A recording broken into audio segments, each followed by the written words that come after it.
Hello everyone and welcome to the Dex Imaging Help Desk YouTube channel. Today we're going to be going over how to replace the toner bottle and waste toner in the Konica Bizhub 8 and 4 series more than 40 pages per minute model. So the first thing we're going to do is we're going to open up the smaller front panel of the copier with the Konica logo on it so we can see the toner bottles, and then to replace the toner just twist it to the left and then pull it out. And then once you have the new one, just twist it to the right to make sure it's in there secure and then lock it into place.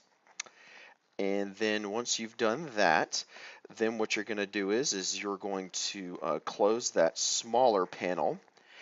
And now to replace the waste toner, it's actually a little bit different than the other models. You're going to open the larger panel below with the copier model and the Dex sticker, and you just push the blue tabs outward so it'll pop out, and then be sure to be careful because this will spill all over the place and make a mess, so just be careful of that. And then to replace it, you're just going to put the new one back in there, and then you're going to click it back into place so those blue tabs are locked. And then you just close the panel and make sure that it's in there secure, and you're done. Thank you for watching the Dex Imaging Help Desk YouTube channel, and please subscribe to us.